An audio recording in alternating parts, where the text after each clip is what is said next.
Welcome to the BookBlast podcast and our international podcast series Bridging the Divide, Translation and the Art of Empathy.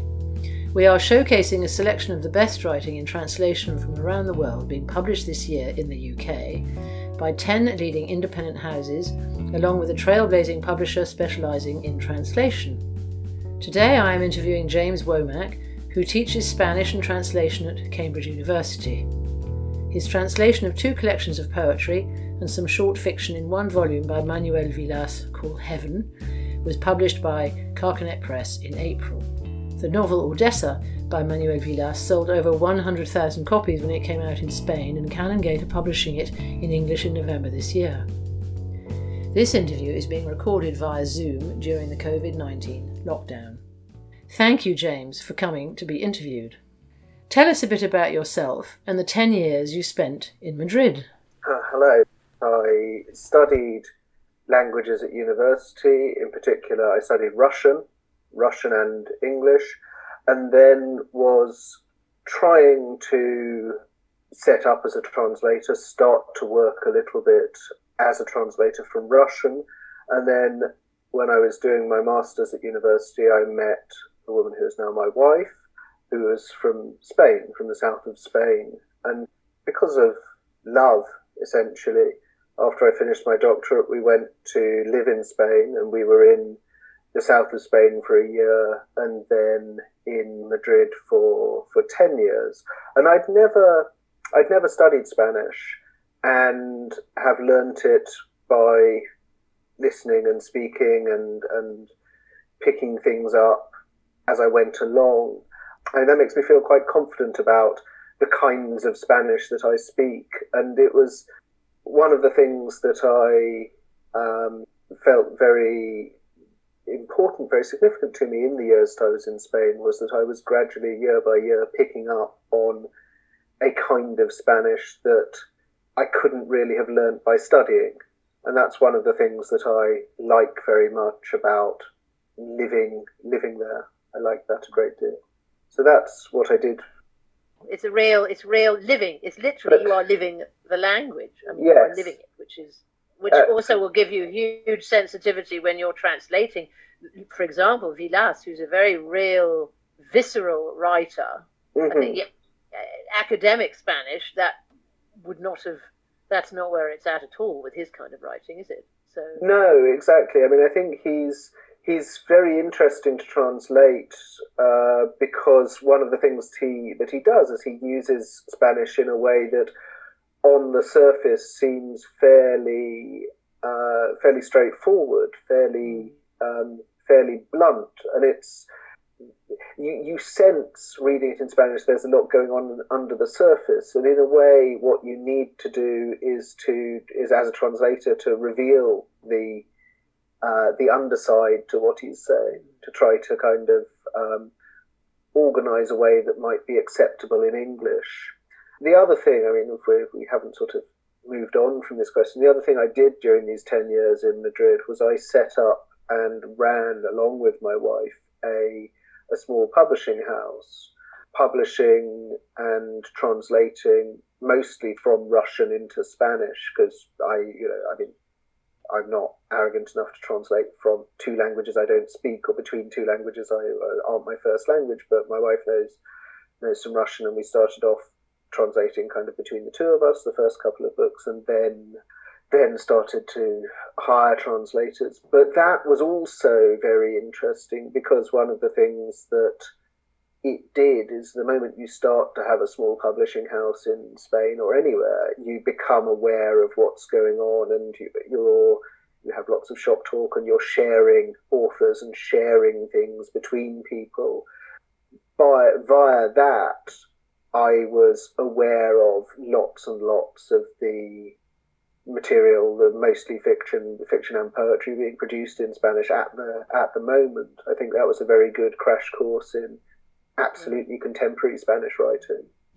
Is that when did you first come across the writing of Manuel Vilas? When it was when you were in Madrid and publishing, or was it? Yeah, it's quite interesting, because Vilas, I used to be on on Facebook. I'm not anymore. I'm on Twitter a little bit. But Vilas had a very interesting social media presence. There was a series of absolutely hilarious posts that he put on Facebook where it was Vilas talking to God, and so he would say, God would say, "Hello, Manuel," and Vilas would reply, "Oh, hello, God," and they'd sort of have a chat about various things that were going on in Spain at the time, and I found that fascinating, and he was obviously very influential on certain of the people that I followed, and then I followed up on that and went to read some of his fiction first rather than poetry.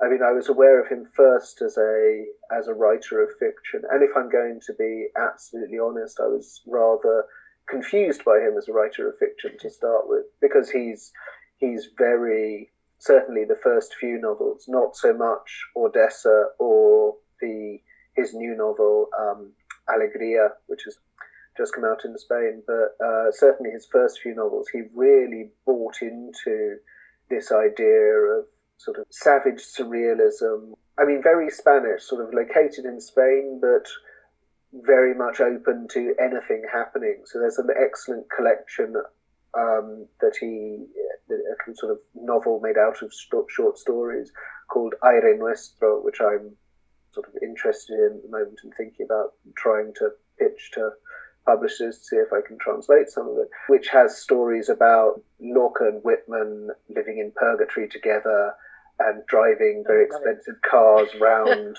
the ring roads around the outer edges of hell, and then a really, really good story about an imaginary tour that Johnny Cash did of Spain during the sort of early, sort of late Franco period, and just sort of incredibly inventive and very much, he has these obsessions. He's very keen on certain kinds of music. Johnny Cash, Lou Reed.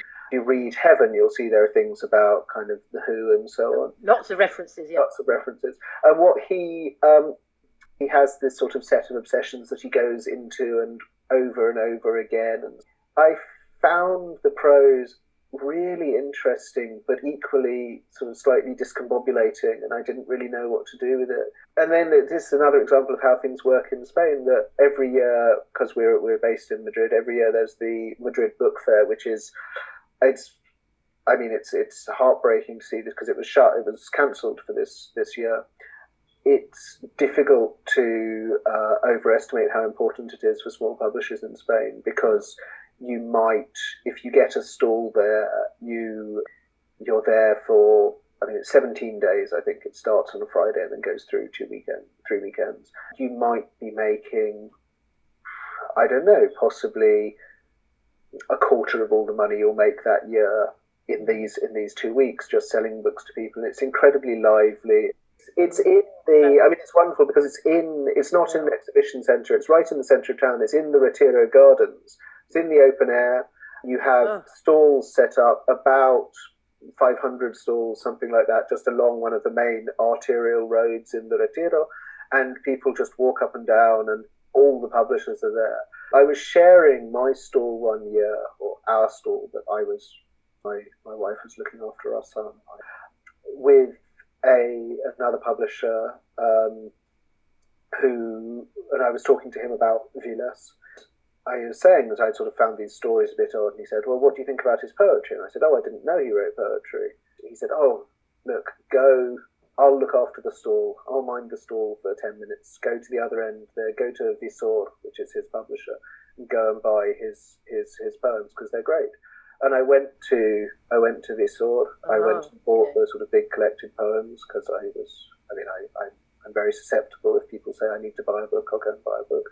And was just blown away by them. I mean, it was a sort of very odd kind of poetry that I'd not really sort of seen before. I mean, it's quite. I mean, as I've been translating him and sort of learning a bit more, I can see it being connected to other kinds of writing and have certain influences and so on. I mean, probably mostly from America and both Americas, North America and South America, but. It was just so prose, isn't it? It's prose poetry, really. It's sort of interesting hybrid, as you say, various influences. There's a very strong voice in it. Yes, no, I mean, it's interesting. entirely, entirely kind of unified by the voice or held together by the voice. Absolutely intriguing, and you never know where it's going to go. I mean, if you you go through them and they never end. I mean, sometimes he ends them back where they started, but normally they start and then you start sort of with something very specific, and then you end up with kind of God or death or war or something kind of opening out into quite Spanish. Nothingness. Death is a very Spanish preoccupation, of course. We'll come to that. The fatalism. Did you meet him then, or when you were working on his poetry? I have met him at the book fair sometime during, sort of the week afterwards. My friend who had recommended the poetry to me said, well, do you want to meet him? So he came over and we had a chat, and he was very nice. And I said, well, I'm really liking your poetry. Would you mind if I tried translating some? And he said, no, absolutely not, and was very positive about that. And I've met him since then. Certainly for the translation, we've been in touch. Again, not in particular detail, because one of the things that he's been very, in some senses an ideal translatee, because he lets me get on with what I want to do rather than kind of telling me how things should be. So he's been there, and he's been very helpful if ever I've had any questions. So this text, it's an extraordinary text, but it's not an easy one. So knowing him, how in a way, how close or how free you are to interpret, and if you were stuck, was he helpful? He was very helpful in general. I don't think I had very many specific questions where I needed his help with meaning, because these are complicated poems, but I think the complexity comes much more from the emotion and the way in which the emotions are made manifest or expressed and so on. There's not a huge problem of. His family's originally from very small town Spain, and So which part of Spain? He was born in Barbastro, up near the Pyrenees, so it's North Spain, away. But from the south of the tourism. Away from the tourism and so on, and quite sort of abandoned. I mean, there's a lot of people talking about this at the moment in Spain. The idea of what they call La España vacía, so empty Spain. And if you look at demographic maps, Spain is essentially kind of a point in the middle, which is Madrid, which has a lot of people, and a ring round the edge because people live by the sea. But there's this huge, empty, dusty spaces in the middle which don't really have much population at all.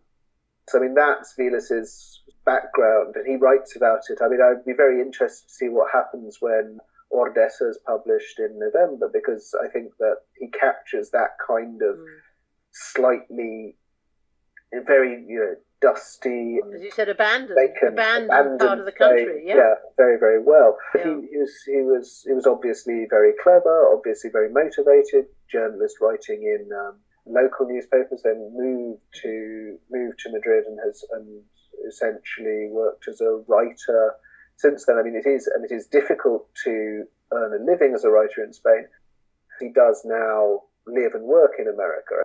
But let's have an idea of the actual book, Heaven, which also includes his other collection of poetry, which came out a bit later, Calor, or Heat. So can you give us a brief description? It's not arbitrary that the two books are put together in one collection, but one of the reasons that they're put together is that they're my two favourite of his books, so there's a certain arbitrariness there.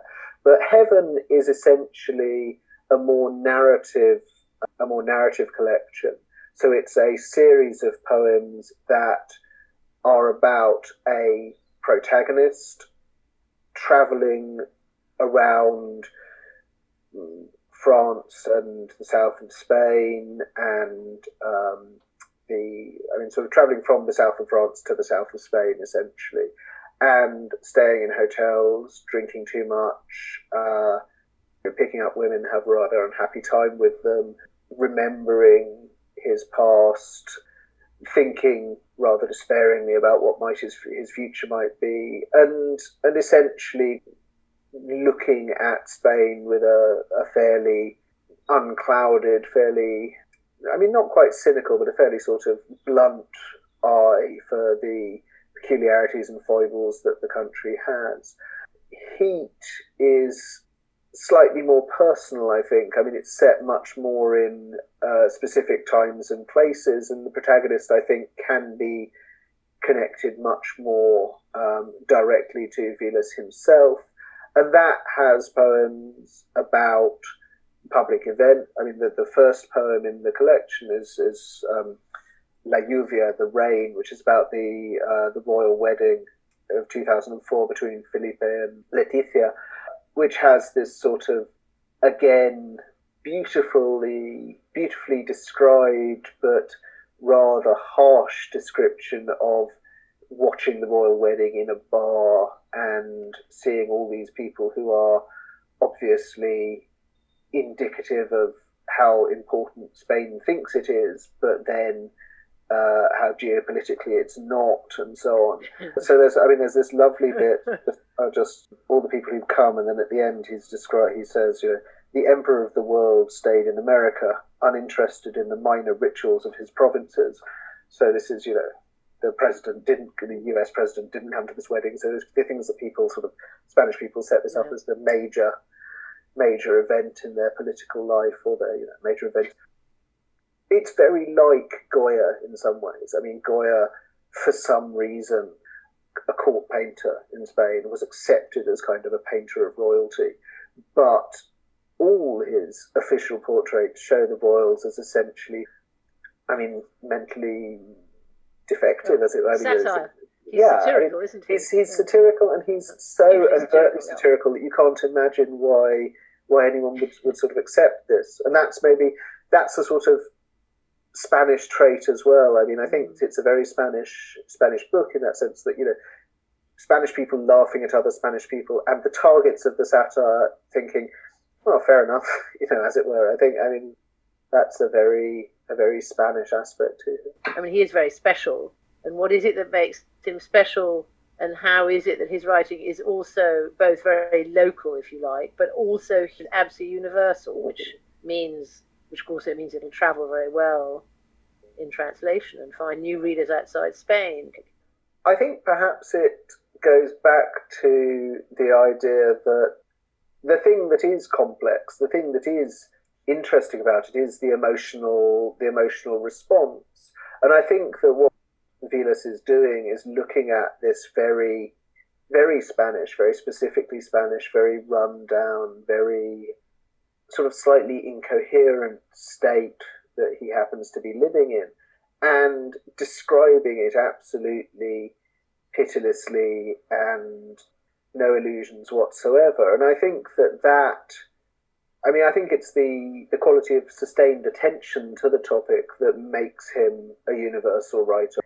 I think the interesting thing about translation is that it's you're trying to find something universal across cultural boundaries.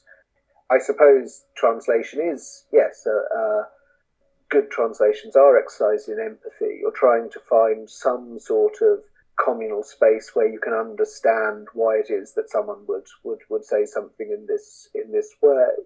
Because what you're trying to do is people think about it in terms of words, and translators, if you talk to translators, one of the things you can do for ages is sit around chatting about your favourite words in particular languages, your favourite expressions and everything. That's great. But actually, what you're really doing is trying to explain a universal humanity outside of the bounds of culture. Yeah. I do feel that I have a responsibility to make something to show how, even within a slightly odd or different set of cultural values. I mean, to go back to what we were saying, Spanish people are always willing to do themselves down, and English people famously and very much, noticeably over the past few years there's been a very strong strain of England being kind of, England's the best, kind of Britain's never will be slaves, British exceptionalism and so on. And so you would have thought maybe that Spain and England might have very different attitudes, and that might be difficult to get across. But so you're negotiating between two two cultural environments and trying to show what's actually the common ground between them. This is the thing about having a writer like Vilas. You see a completely other take of the sort of tourism. The mainstream here, Spain, is what? It's bullfights, it's Ibiza, it's the sort of cliched almost.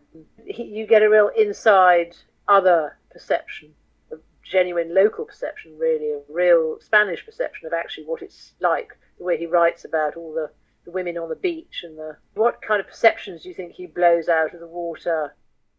He's showing that the poems of heaven are all about how it's not actually easy to live in that kind of paradise. I think he writes beautifully with raw energy and poetic rage about sex tourism, the Catholic kitsch of Lourdes, Valdemosa in Mallorca, that's Chopin's sand, lonely men drinking in bars, swimming in the sea, beach life, his failed marriage, and there's parody, pop mythology, reflections on the underbelly of capitalism. So the metaphor, that's what the metaphor for translating him, in a way, you're translating The Hangover. That's a wonderful image.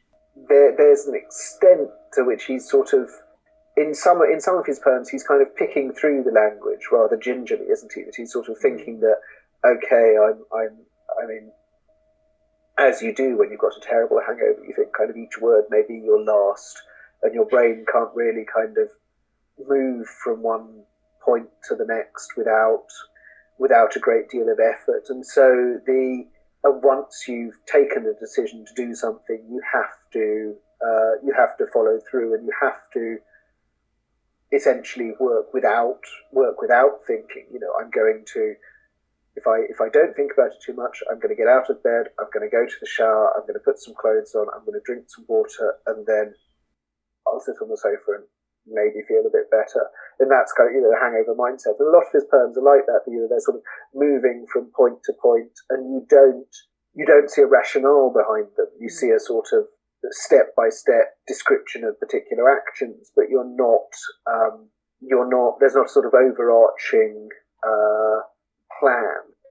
But it somehow works, though it gels together the way he does it. It's not, interestingly, that though there's a certain almost nihilism in a way, there is something quite nihilistic about his view, but there's something also quite oddly coherent. It's as though the world is falling apart, but he hasn't completely lost, he hasn't lost his core, if you like. He's raging and trying to figure it out. In Heat, for example, there are a couple of poems about kind of about what's happening to the world, about how the planet's warming up and people are, it's very sort of amazingly oppressive poem, how things are changing. But that's immediately in the book.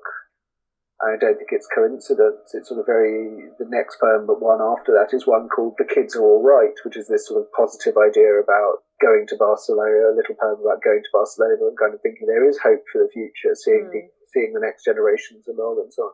So I think that there is despair, but I think it's not destroyed him as a person. He's still observing, he's still thinking, he's still kind of perceiving things, but it is, as we carry on, everyone's forgotten about climate change for the last 3 weeks, but it's still, it's still happening. And it's the kind of attitude that I think that probably needs to exist, which is to think, okay, everything is incredibly complicated, but there is something that will survive no matter what. I think there's a great deal of compassion in his poetry. There's a certain fate. There is perhaps a certain fatalism, which of course is Spanish culture. That is, almost a cliche.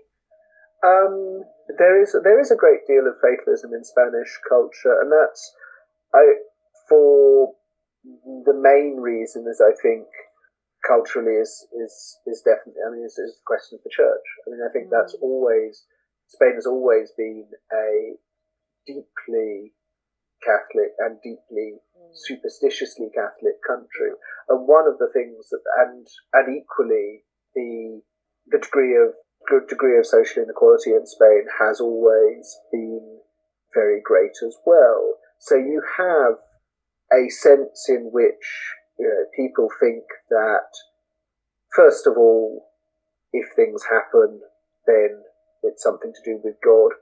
and that's really nothing that they can deal with. And secondly, if bad things happen, it's because they tend to be kind of the underclass rather than the people at the top of the pile. So I think that's where fatalism comes from. And one of the ways in which you deal with this sort of fatalism is a degree of black humour and kind of fighting back against the people above you. So Spain has a bit like France, but certainly not like England, has a very greater culture of finds blasphemy much funnier than English people do, because there's actually a thrill to it, a certain amount. I mean, you're actually kind of attacking something greater than you that you do believe in or half believe in. The other thing is, there's a very strong tradition of going against people in authority. I mean, the first Spanish novel, or what's identified as La Feria de Tormes, a sort of anonymous short novel about a guy who is a servant to various masters, and all of the masters are inadequate and hypocritical and impossible to deal with. Or even Don Quixote. I mean, the master, the relationship between the master and the servant, and Sancho Panza there is kind of I'm going along with this guy because he's my master. There's a certain sense of resignation to higher powers, whether they're earthly powers or go back to this idea of people at the top and people underneath, because you've got Spain is essentially formed by a series of decrees, the expulsion of the Jews, the expulsion of the Moors, the Francoist idea of, one united Spain, one united Catholic Spain. So, is there's a counterpoint to that, which is that one of the things that happened in Spanish culture is that these expulsions, these orders, these decrees were effective on paper or effective ideologically, but actually didn't. They were effective ideologically, but didn't transform the way in which people actually existed. So there is a huge, were more, the Moors were expelled, the Jews were expelled, the Gypsies have a terrible time, but then again, Gypsy culture in the south of Spain is actually, via Lorca and so on, is what in some ways what we recognise as Spanish culture. So actually, the way in which absorbed, if you like. Exactly, absorbed. These kind of oppressed groups have, in some senses, become what Spain is. Could you read us a poem that particularly captures a certain essence of his writing and voice? I think I'll read one of the later ones from Heaven, which is called The Unknown Man. On an August night in Cadaqués, I fell to drinking with an unknown man. It got to be 6 a.m. We went down to the beach with a bottle of gin, and there was already that horrible, unsleeping heat, the old age of desire. The unknown man looked at the stars and spoke without meaning. There was a boat up on the sand, and he threw little stones at it while he drank and smoked. The unknown man had come with me from bar to bar, and had taken on a lot of gin with me, both of us prisoners of the sea, and these boats of physical exhaustion, speaking of women and football, telling jokes and moving our feet rhythmically, one hand holding a big biro, and the other the glass of gin. The unknown man said, "It's already growing light, it'll cool down soon. I used to have a good job and earned quite a lot of money, and my mother was proud of me. I was good at my work, dedicated my whole life to it. One day my mother fell ill, and the doctors told me she was going to die, but that it would be a long, slow death, unpredictable. I gave up as many of my obligations as possible to look after her. My bosses asked me about my mother almost every day, but I realised I couldn't be out of the office much longer and hired a nurse. One night my mother got much worse, but the next morning she told me that she was better, and I went to work. While I was in my office working, my mother died. I didn't see her die, and I was not with her when she died. I got back home and she was dead. 6 months later they sacked me because my department was no longer viable. And I was even less viable because I had grown melancholy, unbearable, lazy, alcoholic, violent. I gave my flesh and my mother's flesh for this job, and then they sent me into limbo. I'm not going to feel sorry for you, I said. If you don't have a place to sleep, sleep on the beach. I've already paid 15 rounds of gin, 6 packs of Marlboros, and I do have somewhere to sleep, a 3-star hotel, which isn't bad. The showers are strong enough, and the sheets and towels are much cleaner than your soul. But, if it would help, I'll say I'm sorry about your mother. And if I had a copy of Jorge Manrique's poetry here with me, I'd give it to you straight away, because Manrique was this guy who lost his father, like you lost your mother. But he didn't have a bad job like you, and definitely drank a lot less than you do. And Manrique, poet and warrior, would have known to slash the throats of all your bosses, the ones who stopped you from taking your mother's hand when she left this world.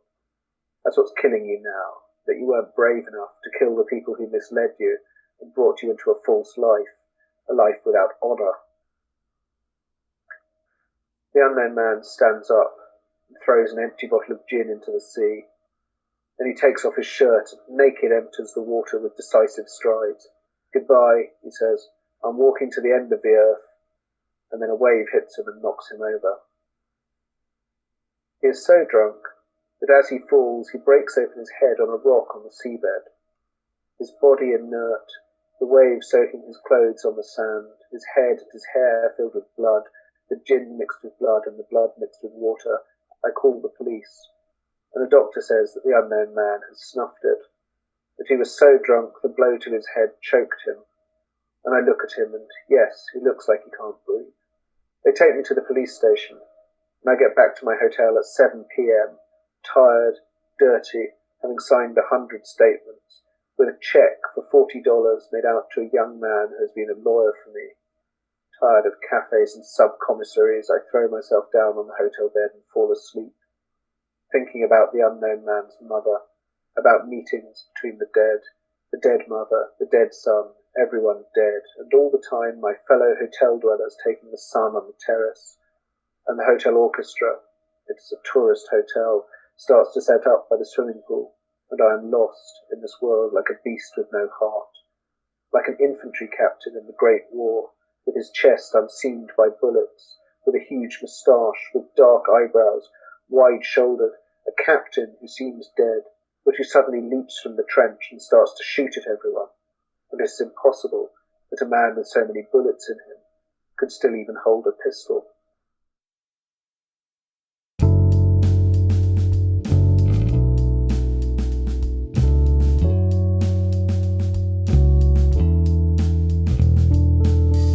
Thank you, James, for coming to be interviewed.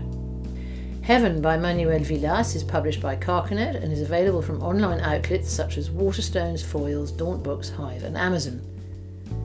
To buy it from your local independent bookseller, you can find your nearest store by visiting booksellers.org.uk/bookshop search. This podcast is brought to you by BookBlast. For more bookishness between episodes, visit online journal The BookBlast Diary or find us on Twitter @BookBlast. Special thanks to sound editor Rupert Such, theme tune composer Edward Campbell, and to translator James Womack for taking the time to be interviewed. And thank you all for listening to this week's episode of the BookBlast podcast.